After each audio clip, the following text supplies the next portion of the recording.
So the impact on the tariff policy, you might wonder, how does that impact model trains? Well, it impacts all of us in all the things we're buying right now. And the reason why is because it's just making things more expensive based upon where you get your goods. And we have to pay that tariff before the goods are released from port. So how does that affect you as our customer? Well, of course, that means price increases. These tariffs aren't just a line on a spreadsheet. They mean higher prices, delayed deliveries, and in some cases, products that may never reach shelves at all. We've stopped all importing of products from China. We can't bring in a product if the tariff exceeds the money we're going to get from it.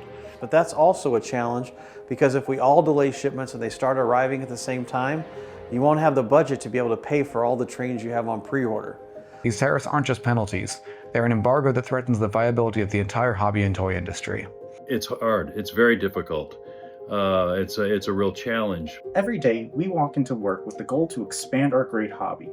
But due to recent and unprecedented tariffs, our goal has been inhibited and our ability to act on these goals has been diminished. And that decision could break the back of an industry that has weathered wars, recessions, and every technological revolution of the past century. This may end up being one of the greatest challenges we've had to face. I think the entire model train industry will be gone if these tariffs remain at this level. We're all small businesses. Our whole industry is made up of small businesses. And the businesses we work with who produce our product, they're all small businesses, and so they are going to be impacted. Most model trains were made in North America, particularly in the US. But they were rather simple. They didn't have a whole lot of separately applied parts, and they were very simple decoration. I've been in this business a long time. I remember when the factories moved away. And they moved away because back then we didn't have the tool makers. We didn't have the painting expertise.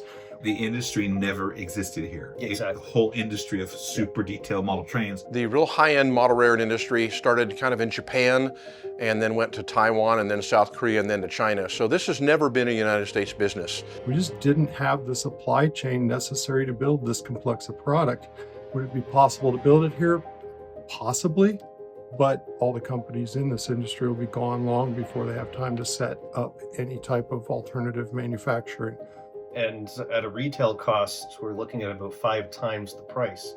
If we made them over here. Exactly, which makes it really quite unfeasible. I would say that the big world that we live in, is feeling a shock. All businesses, when they have a shock to their system, have to be able to navigate through that shock. Bigger businesses probably have bigger shock absorbers than smaller businesses. Our friends in other manufacturers have joined together to form this coalition, and I'm happy to stand with them as we hope to have our voice heard. But what's important is for you to hear our voice as customers and model railroaders. This is not about politics. It's about people. Our customers, our employees, and the entire community. I'm hopeful that these tariffs can get removed. Please consider reprieving or giving the model railroad industry a break from the crushing tariffs that we're currently experiencing. We're really hoping as an industry that we can advocate to be excluded and just let us keep doing the work that we want to do on behalf of this great industry of ours. An industry that brings in billions in revenue while also supporting American jobs and bringing enjoyment to people of all ages and backgrounds. Model railroading isn't just a pastime, it's a form of art, a family tradition, and one of the most enriching STEM-based activities you can put into a child's hands. It's carpentry and coding, electronics and imagination, history and storytelling all rolled into one. We encourage you to continue the pre-order through your dealers to help support our amazing hobby. Share this with your friends. The more that we can draw attention to this, hopefully we can get relief sooner than later, so the price increases are minimal and the delays are short. Stay on board. Be encouraged. We're going to get through this. We support model railroading, distributors, shops, and our friend modelers. Thank you. Thank you. Thank you for your support. Thank you. Thanks. Thank you.